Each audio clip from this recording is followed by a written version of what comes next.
Good evening, ladies and gentlemen. Welcome once again to In the Streets with Big Stone. Today we are blessed because we're here with royalty. We're here at the fully air-conditioned studio of Caveman. We know Caveman as Caveman, the owner from Caveman High Power International, a sound that has been ruling the dancehall from time immemorial. Now we're here to speak to EVERTON Moore, popularly known worldwide as Caveman. Caveman, welcome to In the Streets, my brother.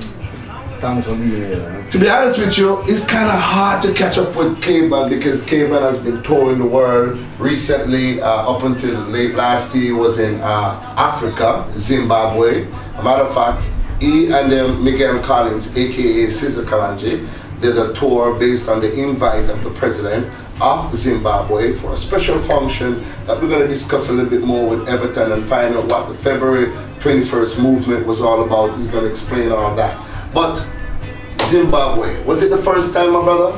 Yeah, my first time being in Africa, you know? The first time being in the motherland of Africa? Yes. What was it like? Overwhelming. It was a great pleasure being in Africa, first and foremost, as the land that we were took from. Right. You know, and forcefully? Yes. And, you know, being there, you know, I feel so connected with the place, you know, it's like a bigger version of, you know, what I've grown up to know about Jamaica. I see that, you know, where we really are from, because we are so connected to people and behave just the same like I and I. But, you know, listen, music just the same, party just the same. So, you know, it's like really home.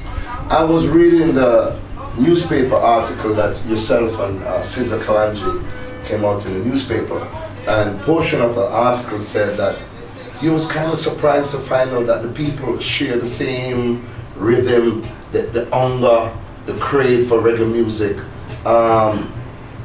You was also surprised to find out that they were so far advanced in terms of the infrastructure. There was a lot of new things happening in Africa, and he was also surprised to know that a lot of miseducating of the people, our people, about Africa. Explain that a little bit more for me. Yes, I see where the media has faltered a lot in terms of educating us here in the West of what Africa really is and what it's all about, you know. You know, we get most of the time films showing us the dark side of some place, some remote places in Africa that, you know, there's much civilization and things of development going on. So, you know, we get to understand now that people doing these things is to deter us from going back to where we came from. You know, showing us some films of people starving and people dying. You know, it creates a thing in your mind that, oh, I don't want to go to that place and suffer. Right. It's better stay here, where since we travel there and see the truth for ourselves. You know, I've seen where we stop at stoplight and see white people begging at the streets, at the stoplight, yeah. You know, looking worse than even our people that is around here. And I say, what? I didn't know that things like this is happening on earth, where white people actually begging. They're the one actually begging now. You know, so, you know, there's a lot of things that I went there and see that I say, okay, we're gonna be the eyes and the ears of our people from now on. Yeah, because we have came to Africa get a first-hand view of what's happening in Africa. So we have to share this knowledge now with our people back in the West, so they can understand, you know, and get a little insight of what's really there for us. The future is bright. Well, as you know, this is the year 2012, right? We want to go back with EVERTON Moore, back to the early days of Caveman High Power International sound, and how EVERTON Moore molded the name Caveman and became the icon in reggae music that he is. What was it like back in the early days when you just started out, and why you chose music? Well, you know, we took the sound system professionally from my dad in 1980. It was a state time who was back, you know, but he was the one who had the sound first, you know, being amongst these Scratch Perry cousins. So he had, you know, records coming, the latest songs from the artists, them from Bob Marley them time, you know, because Lee Scratch Perry had a record shop at 36 Charles Street, at the corner of Charles Street and Oak Lane, where you know, I grew up seeing Bob before he was lost, you know. And, so you actually met Bob Marley then? Yes, they were there, you know, Jimmy Riley, all these people from that time, you know. So, 1980 officially we took it from our dad, you know. Okay. And started launching it professionally. Was it known as Caveman High Power International no, then? We call it Caveman Sound Shaper. Caveman Sound Shaper. Yes. Okay. You know, so you know. So how did it evolve into Caveman High Power International? Because that sounds big, broad and bossy, you know. That was when we started improving the power of the sound. Okay. And the quality, you know. And then the international came on because we started traveling. Okay, that dates overseas. Yes. Yes. Being in the business for so long, you know, back in the days of Bob Marley, you have seen changes in the music. How have the music evolved now to you? How are you seeing the music with some of the new acts now? There's dancehall in the play and there's a lot of profanity on stage. Actually, artists fighting physically, artists on stage. What are your views on that? No, well, back in the days when we were coming with sound system, when you have artists traveling around with sound systems, there was more love, more unity. We used to pass the mic and freely, and that was a joy doing that, you know. Seeing everyone getting a chance to go at the mic and, you know, having the crowd excited, and, you know, it was a joy. It's not like now that everyone wants to be the star and fighting tribal war. It wasn't like that, you know. You know, we could have, you know, competition in the dance, and at the end of the competition, it was fun. We all laugh at the end of the thing, you know, and, you know. But no, don't just take this vicious roll of like a crab in a bag type of situation. This person trying to get up there and this person trying to get this person down by any means necessary. You know, so we end up hearing all kind of vulgarity in the music now, and profanity and man trying to be wickeder than the next man. Exactly. You know? Exactly. That is not music to me. When I go to dance, I go to have fun, I go to hold a joy, I go to relieve my stress. Not going there to feel pain. Yeah. Like Bob Marley said, when the music hits you, you should feel no pain. You know, just enjoy the fulfillment of the music. Ladies and gentlemen, we're here talking to Mr. Everton Moore, but worldwide known by everyone in the business of music, reggae music, as Caveman. He owns and operates Caveman High Power International, and of course his own recording studio here at the Eastern Peace Center. Now it's a privilege because he's tapped up with a lot of different acts getting ready to be recorded. So we're actually stealing some of his time to project him to the world so we can get a closer one-on-one, in-depth with Mr. Moore. Caveman, how did you get the name Caveman? Where did it come from? But it was from going to school, you know, my brother, you know, Anthony Moore, he's the next. He's the older brother? No, my younger brother. Okay. You know, we grew together building the sound system. You know, he's more like a sound technician. Okay. In the technical work and all these things. So we going to school at Clancarty. You know, as some youths we used to be like some rough soldiers, you know. Yeah, we played seriously when we went to school, so you know. People, the youths them now used to say, oh, you always play rough like caveman, like, you know, some caveman, you know? Yeah. So, you know, it's like, from those early times, it's like that name stick on us. Caveman. So it's like we grew with that name. Yeah. You know? You didn't mind it though? No, I didn't mind it because, you know, there was a little roughness in you. You know, a lot of people claim that we should have changed this name and choose a better name for the sound system. But when I check the nature of the caveman, I get to find out now that Eve the Christ was born in a cave. Exactly. You know, and cave is the first house. The first house. Exactly. You know? At least you have a roof over your head permanently. You know? You don't have to worry about shingles and the storms blowing it off. Alright. Sizzla Kalonji.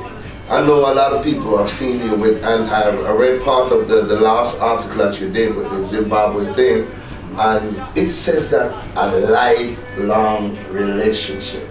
You know, to share a lifelong relationship with an icon like Sister Kalanji, one icon to another, kind of give the fans out there a little piece of the collaboration of you and Miguel Collins. Well, me and Dada go way back, you know. It's from this little youth named Larry took Sizzler to my house. Oh, okay. You know, back in Nannyville. That's where it all started, you know. In Nannyville? Yes, actually my brother first saw him.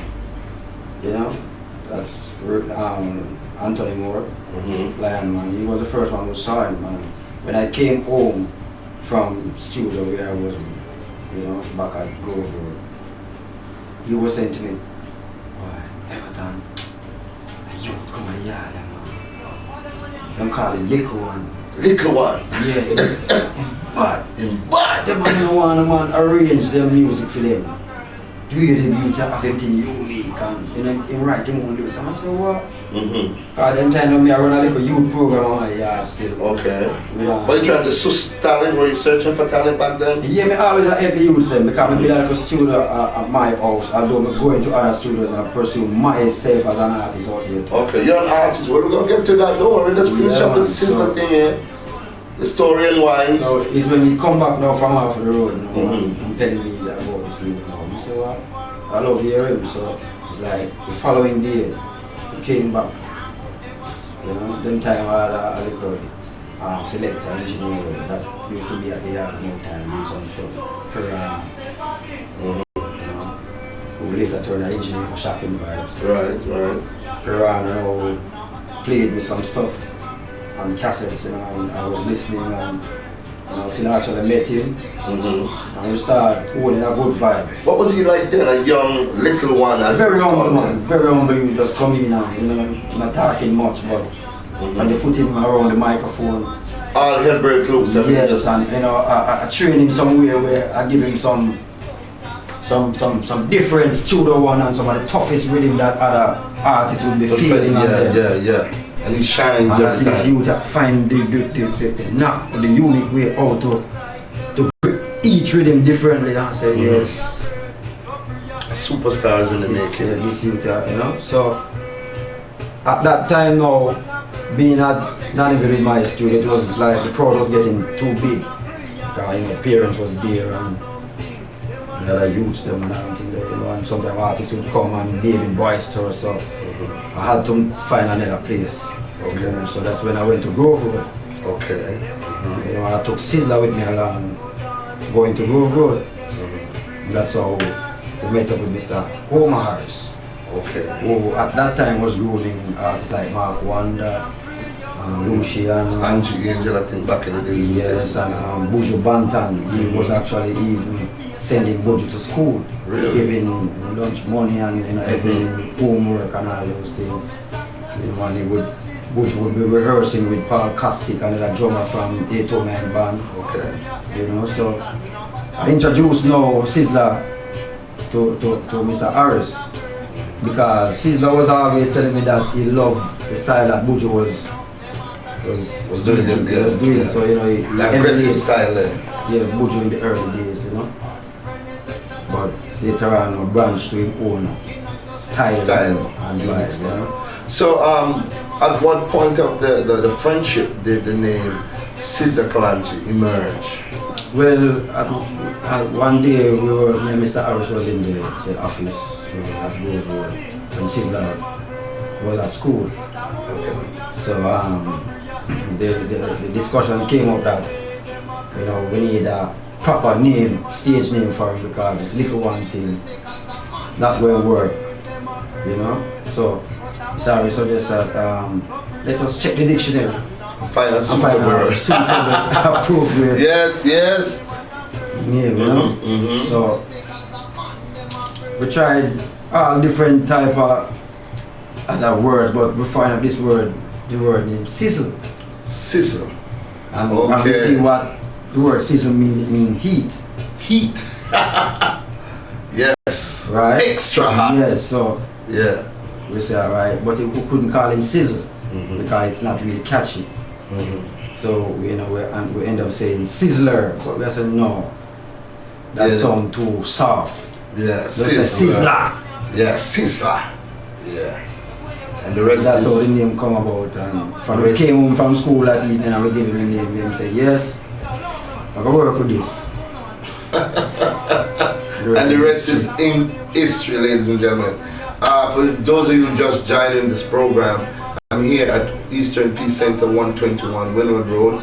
I'm here with Mr. Everton Moore, famously known as Caveman, owner, operator of Caveman High Power International, an artist in his own right. We're going to get to talk to him a little bit more about his artistic nature of writing songs and probably DJing. I don't know if you've ever done that, but we're going to talk to him a little bit more. But let's get back to know the early days now of you branching out now as a artist. Because you mentioned a little bit a while back in the conversation that, you know. Yes, you know, in the early days, you know, when the sound system was going around, yeah, I used to chant a lot on the sound. You know, with the likes of Nada Ranks being a member of the sound system, Tom Palayan, Shorty Ranks, Chicken Hawk, all these artists were, you know, John Jr., Steve Moshe. This was the team of Caveman, going all around the island for many years, clashing sound system and all that. So, you know, I was one of the different artists that was firing. What was the stage? Was it Caveman then? Were you performing under the name Caveman? Yeah, no, I performed under the name Dr. D. Dr. D. Okay. Yeah, so, you know, that was the name that I used at that time, and you know, I shared mic with these artists, although playing the sound system at the same time, selecting. You know, that was my work, to be selecting and also taking that microphone, DJing and mixing it myself, and take a piece of the dance for myself. So you know, it's like the thing started improving. You know. So you actually went into the studio now and started doing recordings. So there are songs out there that if we call a few names, some of you fans out there was following the Caveman tradition. It didn't get that big, you know, because the first song I put on the road was my own production. A song named Want Some Money on the MPLA rhythm. Alright, hold on. YouTube, you know, big studio is things. Once an artist or a producer mentions certain things, we're gonna ask him to do a little tips for us. So Caveman, we want you to give YouTube, your fans out there, just a little one verse of when you first recorded. And this is what now? This is first time ever world you're gonna see Everton Moore live and direct, relaxing in his own studio, giving you a little tips of his early song. Caveman. Yeah, man. Well, I just had a good touch of the punchline, you know? Yeah. Me say me want some money. Selassie, me say me want some money, and me not stop so. Say me want some money. Selassie, me say me want some money, and me not stop so. Rock pocket, yo, it don't say a thing. How me want in my pocket just 2 shilling. Rise the family and make them big. Can't stay around your alley and a jig. Me say me want some money. Say that say me say me want some money and me not stop say so. Want some money. You know me to the hey. So you actually recorded that song that on the archives with him come up with Want Some Money. I see you did it a long time because you know shilling back then was the money order of the day. Yeah. That was wonderful. That was wonderful. Now I see where Caesar was in good hands then, because I hear melody, I hear sweetness in your voice, I hear style, I hear pattern. Everything is there. I even wrote right now one of the songs for Robert French right now when he not stop giving food and props up until this day. Give me a little piece of it, give me a little piece of it. Yeah man, the song we must say right now, rough them a tough like me. Rough tough like me. Yes. And them not rough like me, and them not tough like me, and them not rough like me. Say Robert French him come again. Well. Alabaleng, labalabaleng. Alabaling, balabaling. Them a rough, them a tough, them a rough, them a tough, them a rough like me. Them a rough, them a tough, them a rough, them a tough, them a rough like me. Some say happy and some a say agony. If you want to be an excellent singer like me, first let me check your background educationally and make sure you have a big bachelor degree from the College of Art, Science, Technology. Fitness a singer like a Robert Frenchy. Them a tough, them a rough, them a rough like caveman. Them a rough like caveman. Ladies and gentlemen, we're here in the nice, spacious, air-conditioned studio of Caveman, and we're having fun with the icon of dancehall back in the days of sound system, and now actually record production, bringing out the quality music, and also boosting artists who are also talented. Caveman, I noticed you mentioned that everywhere you go you build a studio. Tell the people why you keep building these studios upon studios, and cause you know music is the source of the people, I know that. Yeah, what big studio the youth them right now talented, and the talent them enough. So right now we have to have enough studio right now. We can't make right now when we go there, so now we have to come all way back so for voice him. We're supposed to go there, so we say yeah, our studio available right away. So we just do the work, you know. Because it comes from a feeling. Yeah, man. South Africa, the land of where some of our forefathers were really roughed up and treated real bad. The likes of Nelson Mandela. We know also about Lucky Dube. Did you ever get a chance to meet him? Well, I didn't get to meet Lucky Dube personally. You know, we went to shows where he was performing and all these things, but you know, I met his family. When he passed away, when my studio was at Mona Road, the family came to my studio, courtesy of Worm, the bass player that is supposed to be. He brought the family to meet me, and you know. So you're actually breaking grounds for the studio next time you go back to Africa, like the South Africa studio, like you mentioned in the article? Yes, definitely, because you know there's a lot of artists there also needing my service. You know, when they saw me, they said, "Caveman, we need some good reggae producers this side, people who understand it." You know, and you know, people are doing reggae here, but it's not having that feel like when we see you guys back in Jamaica doing it. You know? You know, so they, you know, me being there, I've done a little thing with a couple of them, you know, like Ringo, one of the top stars. From Zimbabwe, from South Africa. Okay. I did something with Jassy.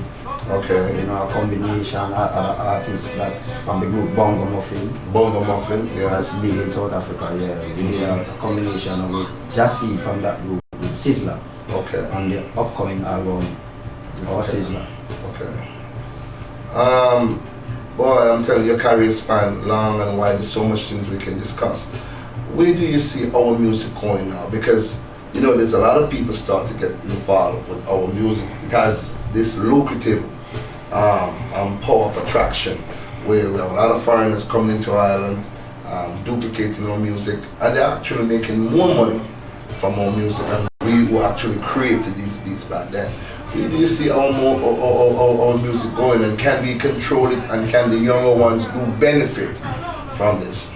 Yes, we can benefit from this. What we need to do is educate ourselves and educate the youth more about royalties and about publishing and all these aspects of the music. Because yes, we can sing great and we have melodies and we have good songs, but the business part of it is where we are losing. Okay. You know, and we need to make the youth know that this part of the music is their pension. Exactly. That's where the biggest part of the food is, your publishing. You know, you can't just sign away your publishing to anyone. You know, you have to know what it's all about, read up a lot on it, do a lot of research, go on the internet, online, the information is there, what the publishing is all about.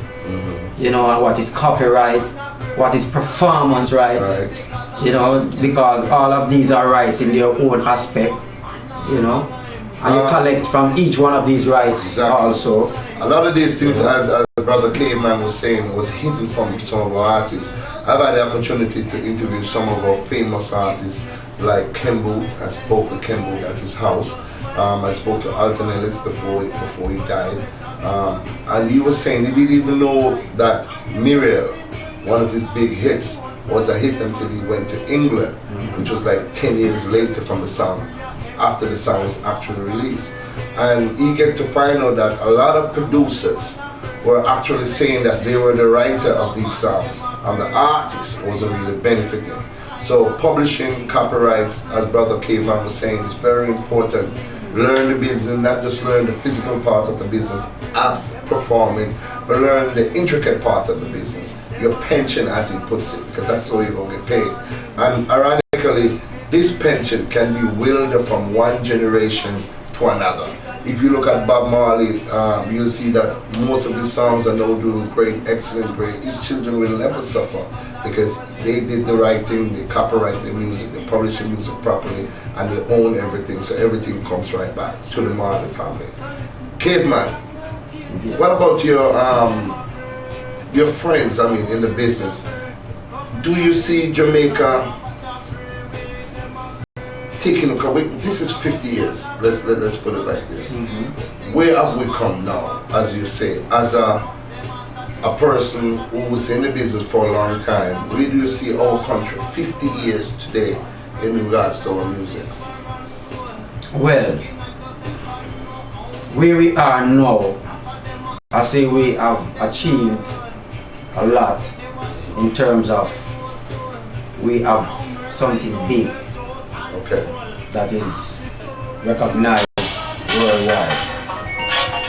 Live television, as you know, Caveman is a very busy person. He phones Ray Righteous all the time. I'm doing an interview.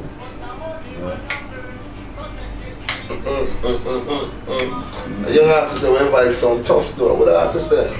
Yeah, man. Young artists that sound tough, we just vice a while ago.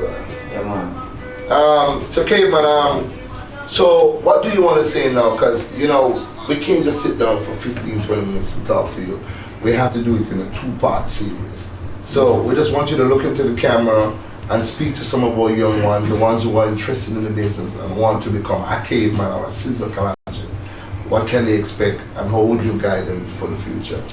Well, what I have to tell you them right now, music is nice, yes, dancing to it and all that, but to get it prepared, it's hard work. You have to prepare to be working. This is not a lazy thing. You have to prepare to work. And you also have to have discipline. Yes, you can sing good, you can DJ good, but you have to have what you call a good attitude, because that is what sells you as an artist. Yes, you have to be a person that can be marketed. So it comes with a package. It's not just singing and DJing properly. It's about your attire, how you carry yourself, how you relate to people, or people relate to you. You know, and you've got to do a lot of reading. Exactly. Because reading and writing plays an integral part of music. Exactly. If you don't know how to do these things, you can't construct a proper song. Exactly. You know, so you need to know these things as well. You know, school is very important. Education is tops when it comes on to music, because even playing the music, you have scales on the music. You have to read also. So you know, you have to know all this. You know, and just be a person of yourself. Don't try to be another person. This is a very important thing in the music. A lot of people trying to emulate others and don't want to be themselves. And when you start pretending that way now, it doesn't make the music nice anymore. I leave the hype for the stage. True. Yes, leave the hype for the work. You put all the hype in that part of it. But when you're off the stage and dealing with people, be someone that people can relate to and people can be dealing with you. So you leave the hype from that part of the aspect of the thing. Leave that for the stage, leave that for the studio. Okay, you can't be a person that's hype and when the time for you to perform, you can't perform. Can't deliver. at the end of that game, you're going to be the one who's feeling pain. Exactly, so true. Okay? So just keep it up. So ladies and gentlemen, you have heard it from Mr. Everton Moore, aka Caveman, record producer, singer, songwriter, entrepreneur, motivational speaker, and of course a real nice person to deal with. You have heard it all from him, but you have not heard it in its entirety, as we're begging Mr. Moore another chance to come back, take away from his little busy schedule, and learn some more about the business. Caveman, thank you very much. Respect. It's a long time coming, and we finally did it. I will give thanks to man like the eye too, because I see you on the same program of recruiting the youth in a positive direction. Big schools. And I mean, you can't have the stone without the cave and the cave without the stone. So ladies and gentlemen, there you have it. We have had a wonderful time talking with the legendary Everton Moore, aka Caveman. He has invited us into his studio. If you just look around, you see all his friends here. We're just hanging around in the studio, making good music, doing great things. And that's what he enjoys doing 23 hours out of the 24 hours a day. He hardly gets any sleep. So until next time, we'll come back again at Caveman Studio, located at 121 Windward Road, Eastern Peace Center, right smack in Kingston. So we say over and out.